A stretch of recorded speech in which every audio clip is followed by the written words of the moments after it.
Pagtubos. Mga tauhan, Alex, 12 taong gulang, isang bata, estudyante, madungis at dukha. Cassie, 21 taong gulang, isang high school graduate, tindera sa mall at distrita. Pastor Elias, 61 taong gulang, isang senior citizen, isang pastor, pagbigay at mabait. Tagpuan, mall, sa department store ng SM Colan kung saan nagbibenta ng iba't ibang klase ng tsinelas. Mayroong isang seksyon ng mga tsinelas na para sa mga babae. Sa pagbukas ng mall, kaagad na pumasok ang bata at dumiretso sa tindahan na kung saan nagbibenta ng mga tsinelas. Humanap siya ng tsinelas na babagay para sa kanyang ina. Dahil hindi sapat ang kanyang pera upang makabili ng tsinelas, naisipan ni Alex na nakawin niya lamang ang maraming tsinelas dahil gusto niya makabili ng regalo para sa kanyang ina. Hoy! Bata! Nakita ko ang iyong ginawa! Ha? Wala po akong ginawa. Biglang tumakbo papalayo si Alex. Hoy! Bumalik ka dito! Magnanakaw!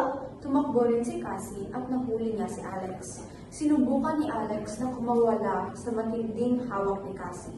Hinila ni Cassie ang buhok ni Alex. Aray! Pasensya na po. Gusto ko lang po sana mabigyan ng regalo ang aking ina. Lumapit at nagtanong si Pastor Elias.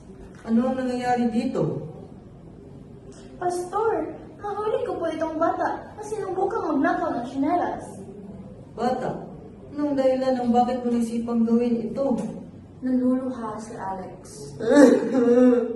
Wala po kasi akong pera, Pastor. Pumanaw na po ang aking ina. At gusto ko siya mabigyan ng regalo bago ilibing. Nakokonsensya si Cassie. Ay, pasensya na ang bata sa nangyayari. Pero sa susunod, huwag mong uulitin ang iyong ginawa. Opo ate, pasensya na po talaga. Naiintindihan naman kita. Alam kong mahal mo ang iyong ina at nais mong bigyan siya ng regalo. Ngunit, hindi tamang paraan ng pagnanakaw, bata.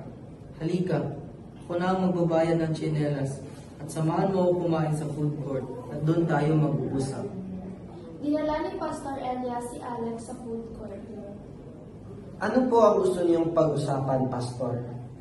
Iho, naiintindihan ko ang iyong nararamdaman at alam kong mahirap ang iyong pinagdadaanan.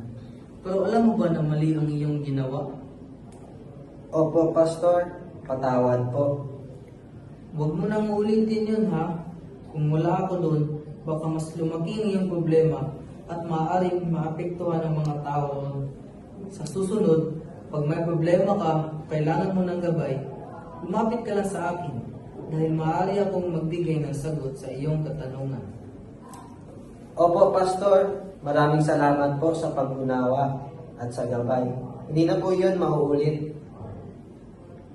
Pinipigilan ni Alex ang kanyang luha. Pastor, ang sakit po mawala ng ina. Hindi ko po alam anong gagawin ko. Umiyak si Alex. Naunawaan kita, anak, sapagkat pinagdaanan ko rin iyan dati.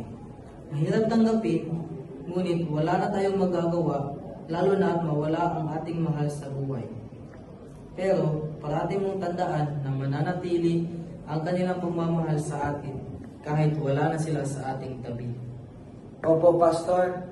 Sobrang dami po niyang pangarap para sa akin. Palin mo ang mga pangarap niya sa iyo. Hindi niya man masasaksihan ang iyong tagumpay, pero alam kong matutuwa siya sa iyo. Gagawin ko po ang lahat para matupad ang kanyang pangarap sa akin. Pastor, pangako ko po iyon sa kanya. Huwag mo rin kakalimutan na alagaan ang iyong sarili. Ngayon, pumili ka ng iyong gustong kainin. Maraming iba't ibang klase ng pagkain dito sa food court. Maraming salamat po, Pastor. Pero nakakahiya po dahil ang dami niyo na pong naikatulong sa akin. Huwag kang mahiya, bata. Sige na, at mamili ka na. Sige po, marami pong salamat.